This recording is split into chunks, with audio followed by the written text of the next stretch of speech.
Hello, and welcome back to the channel.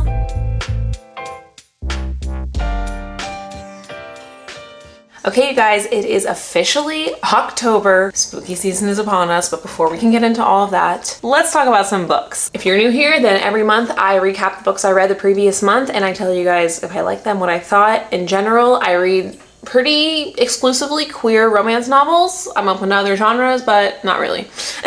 An exciting development that happened in the month of September is, as I was contemplating last book video, if you guys watched that one, I was deciding if I wanted to make a bookstagram, basically a space on Instagram where I could just like fully nerd out about my books, and I did end up doing that. I haven't updated it in a while because I've been out of town the last week, but I am in the middle of making some upcoming posts for it. I have had such a fun time. The thing I like the most about it is that, like, I don't know, I feel really fine like putting my book videos on this YouTube channel because books is a part of my like quote unquote brand, considering it's one of my favorite hobbies.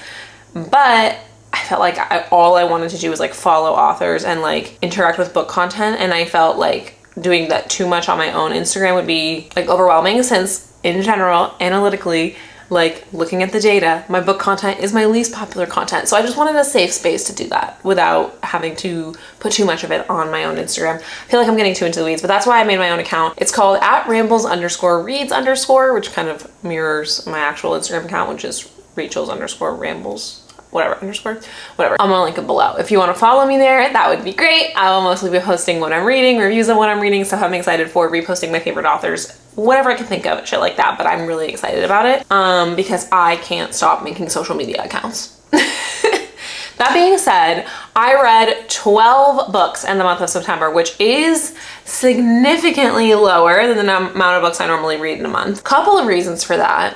One, my work picked up immensely. We've had some life changes going on in our house, and I have had to take on more work, which has been lovely, but has led me to have less free time.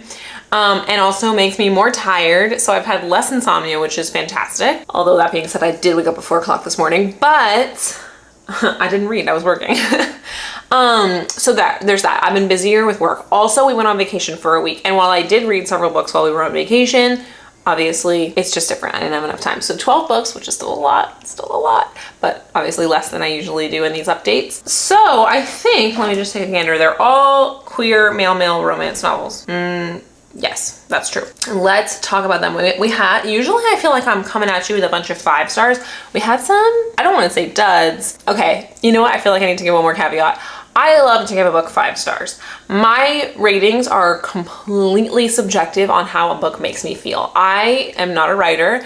I am just an avid romance reader. And for the most part, a book just has to really make me feel good, sad, emotional, angry, happy, whatever, just something very strongly for it to get 5 stars. Unless there's like blatant issues with the writing that are like obvious enough to me, and or stuff that just really stands out to me that I didn't like, which is the case for a couple of books I read this month. So I don't know if I've ever given a book less than 3 stars, because I feel like if I'm gonna give a book less than 3 stars, I usually don't finish it. And also, because I read pretty strictly in one genre, although there's like lots of different like subgenres, like I read just queer romance, I usually like everything I pick up, or I won't pick it up. You know what I mean? So that being said, I think it's good to know my sort of rating requirements here, because the first 2 books I read this month got 3 stars. And I read the Finding Home series by Lily Morton, Oz, Milo, and Gideon.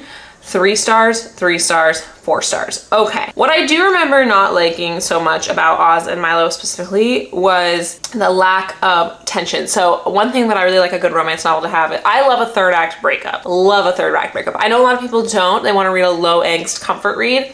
Not me. I want my heart to be ripped out of my chest, stomped on, and then replaced. Tuna, are you okay, baby? What I remember about Oz and Milo is that I really liked the characters, and the story was cute, too low angst, too happily ever after, not a lot of barriers to the love story that weren't sort of self-imposed. Now, at this point, I had been sort of on a Lily Morton tear, and while I liked a couple of her books that I read the month previously, I think I was just tiring of her writing style, which when that happens, I try and take a break. So I really felt like, because I liked some of the ones I read last month, but then you could see like my ratings start dipping. I think a lot of her conflict and like third act breakup, which is not really one, is very internal, and it's a little samey book to book, even though the setting is different. Then I gave Gideon, the third book in the series, 4 stars, and the reason that I gave it 4 stars was just because I felt like there was a little bit more realistic, you know, for a romance book, tension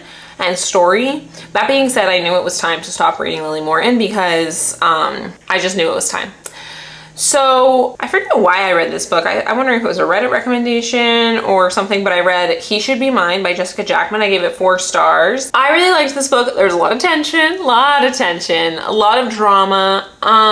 That being said, it's so hard because it's like, how do I explain this? It's all based on feelings. It's all based on vibes. I just wasn't vibing. Honestly, I wonder if I was just like in a mood.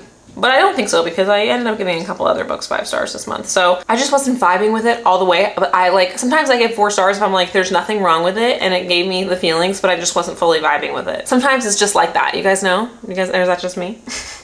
Okay, the next book though I read got 5 stars. So here we go. I remember being like a little nervous. Like I was like, oh, I'm in a little bit of a reading rut. Then I picked up, which this had been recommended to me on Kindle Unlimited a couple of times, Shroom for Improvement by Gemma Croft. I gave it 5 stars. This book, you know what I think I really liked about this book? Especially after reading He Should Be Mine, which was a darker romance that took itself a little too seriously. This book, Shroom for Improvement, did not take itself seriously at all. Oh my God, it was so fucking funny. And I loved the characters. I loved the world. Like, I just had never read anything by Gemma Croft before. Apparently this series takes place in like a world that she had already built in a pre-existing series, but I didn't feel like I was missing anything by not having read that. And it was so funny. The ending was so funny. The emotions and the love story was so cute. There was like a good side story of like the mystery of this house they were living in. And it was just like, I really liked it. It was very, very cute and well structured. Got me a little bit out of my rut. I was very happy. Turns out it was the start of a new series, of which book 2 was already out, called The Good Boys Club. Sadly, this book got 3 stars, and I'll tell you why. This one I remember exactly why it got 3 stars. It got 3 stars because, first of all, I'm not a huge werewolf fan. I love paranormal romance. I read a lot of paranormal romance. So Shroom for Improvement took place between fae, like fairies, in a world where like lots of different mythical creatures exist. The second book took place between a werewolf and a wolf shifter. Okay, I've read somehow a lot of werewolf books in my day, wolf shifter books. I've read them all. Sometimes I really like them, so it's like that's why I still read them every once in a while. Like for this, in this instance, I really liked the first book, so I was like, maybe it'll be fine.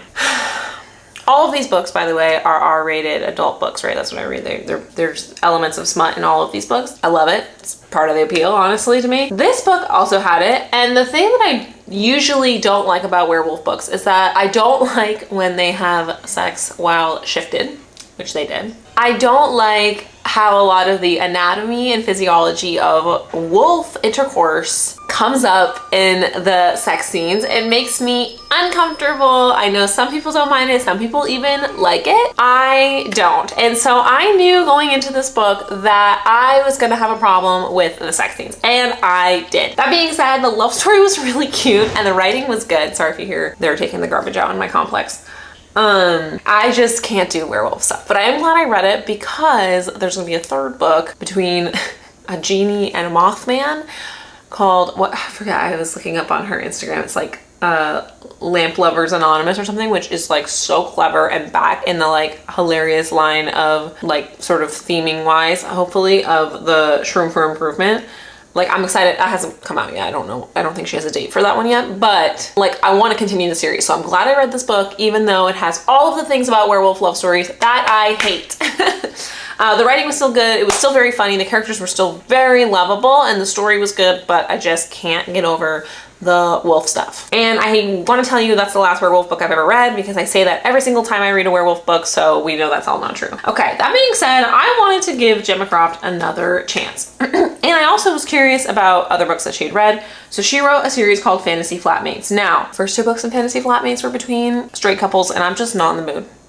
So I skipped right to the third book, which is a queer novel called By the Pint, between a human and a vampire. I loved the characterization of vampires in her world, slightly different. I mean, much of it is the same as like a classic understanding of vampires, but just like the turning process and all of that was very interesting. And By the Pint, God, is it my favorite book I read this month? It's up there as my favorite book I read this month. It was so good. So really, I can tell you the Good Boys Club rating is truly just because of the werewolf sex thing, because I loved Shroom for Improvement. I loved By the Pint. I know Gemma Croft has other books that she's written and they're on my TBR now, but I really loved By the Pint. I thought that the yearning and the pining and the breakup and the everything was just perfect. As much as I hate reading about werewolves, I equally love reading about vampires. Vampires are my favorite paranormal creature, I suppose, to read about.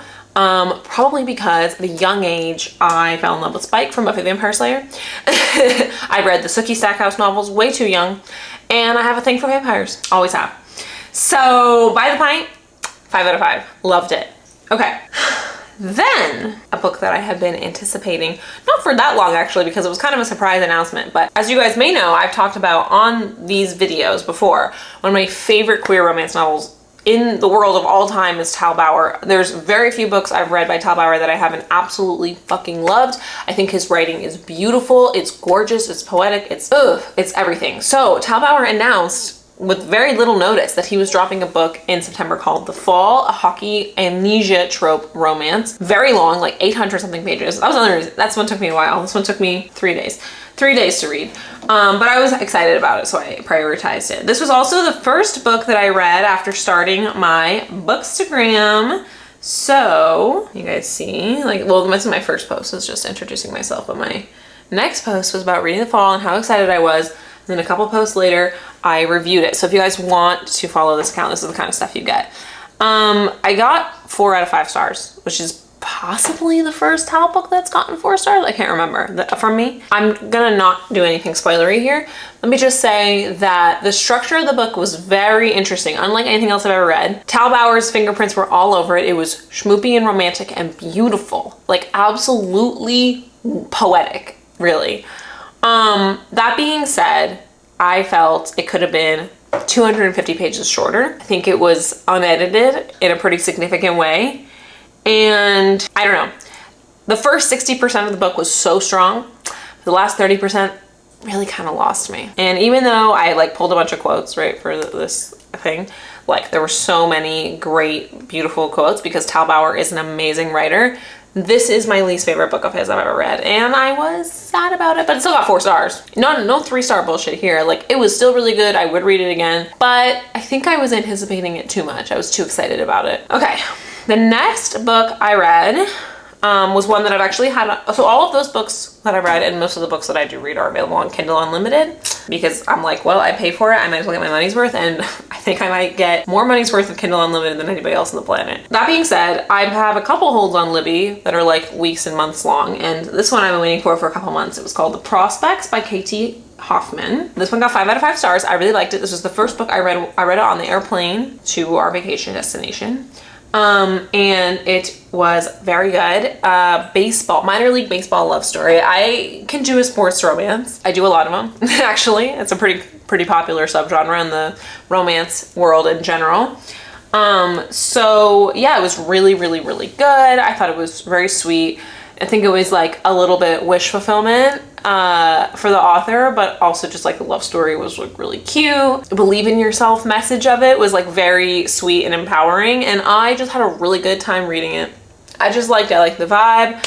I liked the writing. I thought it was really good. I am excited and happy that I got to read it this month. I don't have too much to say about it. It didn't blow me away, but I loved it. So I got 5 out of 5 stars. Okay, the next book I read, that's right. I couldn't sleep one night on vacation.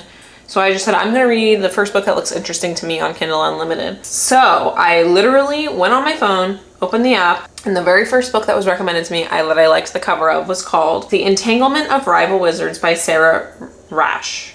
R-A-A-S-A-C-H. I don't know how to say that. Okay, I have read one book by Sarah Rash before. It was a long time ago and I really liked it. So I thought, sure, okay, the blurb sounds great. It's interesting. It's sort of set in the world, like a Dungeons and Dragons type of world where magical creatures exist and Dungeons and Dragons adventures are happening all over them, but it's more of like an urban fantasy, like, but also very silly, doesn't take itself too seriously. This is tied with By the Pint for what potentially my favorite read of the month is. It was so fucking good. 5 out of 5 out of 5 out of 5 out of 5 stars.